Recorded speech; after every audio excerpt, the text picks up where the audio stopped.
In the Sonic community, a lot of people have their opinions and they don't like changing them, no matter what people say. So today, I'm responding to your Sonic hot takes. This is probably going to be a longer one, so let's get right into it.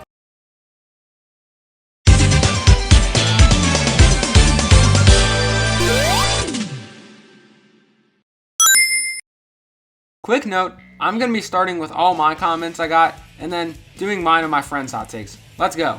The first hot take there was from Sparkling Jam, who essentially said Sonic 1 re-releases shouldn't have had the drop dash or spin dash, because Sonic 1 was built around earning speed, not just getting it whenever and wherever you want, and you're meant to replay the levels to get faster at them. I totally agree with this take, and I couldn't have said it better myself. Sometimes when I'm in line for something, I'll play the mobile version of Sonic 1, which has the spin dash in it, and I never even use it.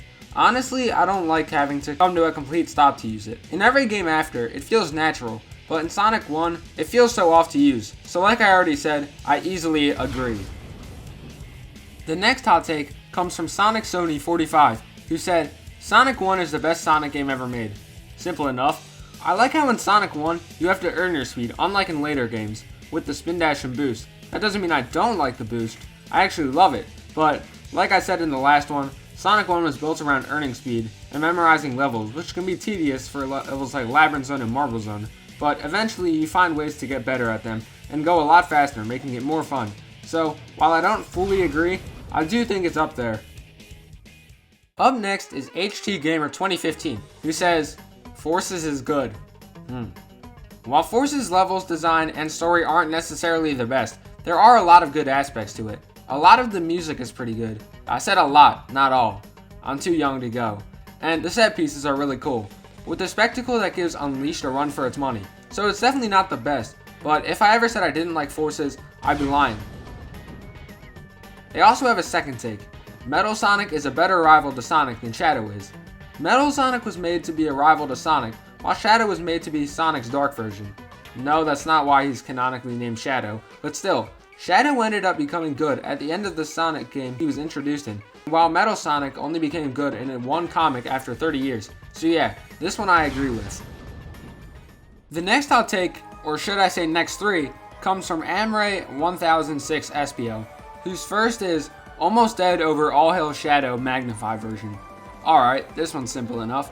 Just gotta compare two songs that I haven't listened to at all. Be right back. One eternity later. Can this even be considered a hot take? The Magnify guy sounded like he was sick when he recorded it, and so did the guitar. Yes, agree.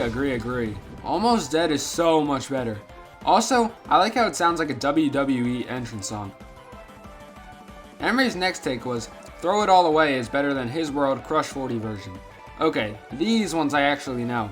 While I like both songs a lot, personally, I really like Crush 40, having even seen Johnny at a solo concert without Jun Sonoe before. So even though I like the original His World better, I'm still going to disagree and say Throw It All Away is not better than His World Crush 40 version. Emery's final take is that Sonic Riders has the best opening cinematic of every Sonic game. So let's watch it.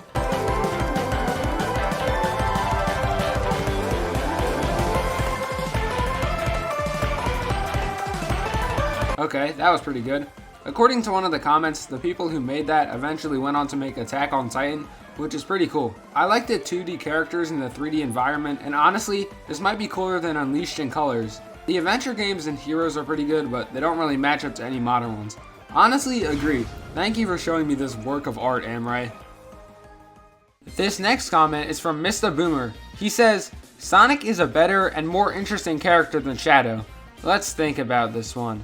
I know I like Sonic more, but I can't let bias get in the way. Shadow was created to be the ultimate life form, based on a mural of Angel Island depicting that Sonic would eventually get the Master Emerald back from Eggman, saving the island from forever being in the ocean and giving Eggman supreme power. Because Eggman failed, he eventually went on to free Shadow, who had essentially lost all prior memory to this point. Shadow and Eggman then team up to defeat Sonic, who eventually causes Shadow to become good, after he regains his memories of his best friend telling him to save the world, and then him and Sonic team up to stop the original Ultimate Life Form together. Yeah, I agreed from the start. I just wanted to make the video longer. In all seriousness though, Sonic basically just spawned in and thought, I'm gonna save the world, and that's cool. The next comment comes from Shadow the Hedgehog G8N, who basically says, Sonic CD is the best classic Sonic game ever, and Shattered Gens is overrated.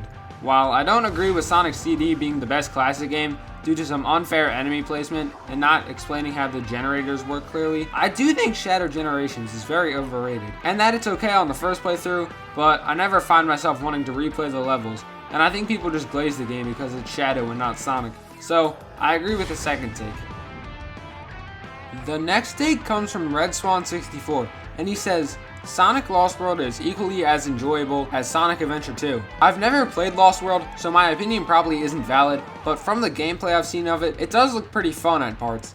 And in SA2, while I like a lot of it, there are a few levels toward the end of the game that can be pretty annoying to beat on replays, so I think it would probably balance out.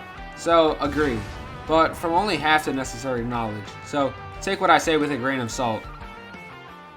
The next take is from Happy9, I definitely butchered that, who says, Silver is the strongest Sonic character physically. Most people, including myself, would consider the strongest character, after Silver in this case, to be Knuckles, who has been able to show his ability to break massive boulders and walls with his bare fist, while Silver, on the other hand, is more of a pick up and throw type of guy. While Silver uses his telekinesis, he is still limited to a certain amount of strength, and even though Knuckles has never really shown his full power, we can assume he's not strong enough to beat Eggman's boss robots in one hit, or else he would, I guess. So I'm gonna half agree on this one. I think overall, Silver and Knuckles probably have a roughly similar power level, not having one be stronger than the other. The next hot take comes from Drybros8009, who essentially says, Sonic's levels are harder than Mario's. I've never gotten to any extremely difficult Mario levels because not many games have them, but almost every Sonic game has levels that take time to get good at and master, like Eggman Land and Labyrinth Zone. So I think I've made my point without even having to go too in depth. I can easily agree with this one. The next hot take is from Vigilance T6R, who says, SA2 is not that good. Should I ban this person? While SA2 is my favorite Sonic game, because I can deal with most of the treasure hunting and mech stages, I can definitely see why a lot of people don't like them, especially when you realize that you only play as two characters on the cover for less than a third of the game. It's pretty annoying. So while I like SA2, I'll say half agree, because I understand why other people don't. The last comment hot take is from Candy Blossom 15, who says, Oil Lotion is a W zone. Honestly, for Sonic 2, I agree as long as it's not Metropolis. When I first played Sonic 2, when I was 7, maybe 6, that's not a joke. If it was, I would have said it in the opposite order. And I personally never struggled with it. It's honestly not bad. The original might even be better than the Mania version. So, yeah, I agree. Actually, I don't mean agree like it's the best in the game, but it's not bad. Moving on to me and my friends' hot takes, we have, well, me. Let's see, what's the hot take I have? Ooh, I know. Sonic Movie 1 isn't that good.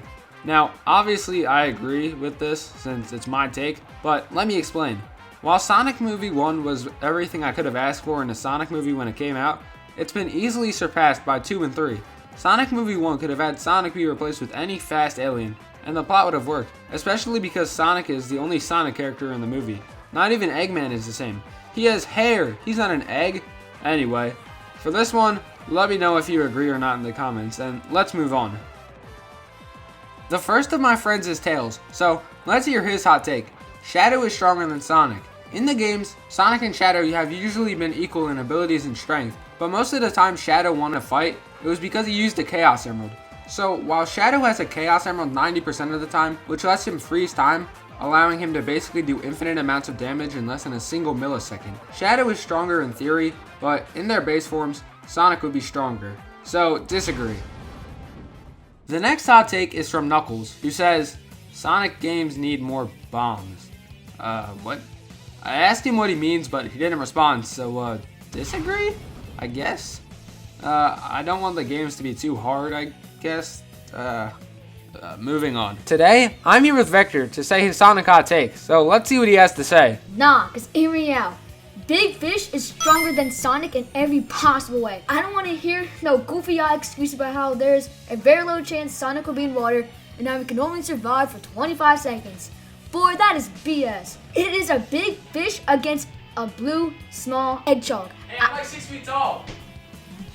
Nah, he's not 6 feet tall, he's like 4 foot. Nah. If Sonic was in water, Big Fish would swallow him whole, and I mean whole. No chewing, boy. And so what if a fish is useless on land? And I mean as useless as a mini freezer in a mini fridge. Like, what's the purpose of those? They're useless. But, I mean, it's a fish. And big, so. And I dare any of y'all to come to my face and prove me wrong about how Big Fish is stronger than Sonic. Because it is impossible. He's stronger than Sonic. Besides, Sonic can't swim if his life depended on it. Meanwhile, a big fish can hold its breath until it dies. Which is like, until it dies. So in the end, Big Fish is stronger than Sonic in every possible way. In every single universe. I do not care. Big Fish reigns supreme! Okay, I definitely disagree with that.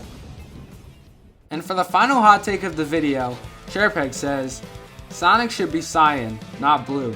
A bit random, but okay. In Sonic 1, Sonic was a darker shade of blue, but eventually him and modern Sonic got separated to be where classic Sonic is lighter and modern Sonic is darker blue. Until Forces, of course it's Forces, why would it not be? In Sonic Forces, Sonic's clothes are made much lighter, almost a cyan shade, but not fully, and everyone hated it. People said it was weird that him and classic Sonic were the same color of blue now, and that the only distinguishing factor they had is the eyes, so I disagree. Sega, you can keep the clothes short, but please make Sonic's fur darker blue. And that's all the hot takes. Honestly, I'm surprised a lot of these are considered hot takes, because I agreed with most of them. But anyway, be sure to like the video if you liked it, subscribe if you want, and talk about low budget flights, no food or movies. I'm outta here.